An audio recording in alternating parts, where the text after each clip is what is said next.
always remember, watch anime, build bonds, and have a nice day.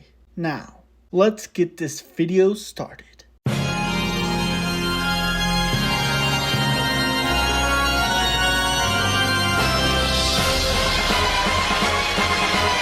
The war between these two franchises was crazy, especially the late 90s all the way to the early 2000s. These guys were going at it with each other, and depending on what you know about the franchise, sometimes one anime would do better than the other, or one video game would do better than the other, or anything else that would have to do with these two. But one thing that I do know is that these two are legendary.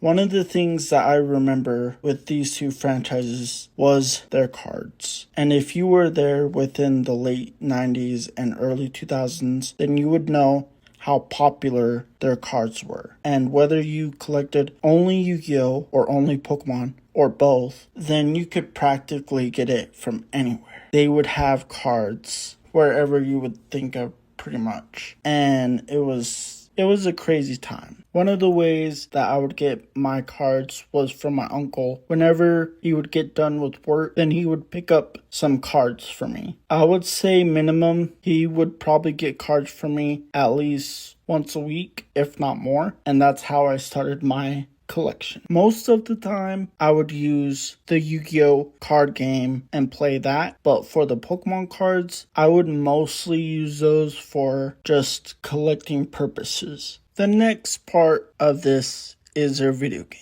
Now, with the Yu-Gi-Oh! Video games, they were pretty good. I think I would probably like the Pokemon games more than the Yu-Gi-Oh! But they were both fun. One of my favorite Yu-Gi-Oh! Video games would be Yu-Gi-Oh! Duelist of the Roses. That was a very fun game. And for my favorite game for Pokemon, it would be Emerald. One of the craziest challenges was trying to go up and catch Rayquaza. So once you woke him up and stopped Groudon and Kyogre, that was neat. A great scene of how with one glance at this dragon, Groudon and Kyogre would stop. But when you would go back to catch Rayquaza, it was a little difficult. It was worth it, because if you were able to catch Rayquaza, he would be OP as fuck. He's still really OP,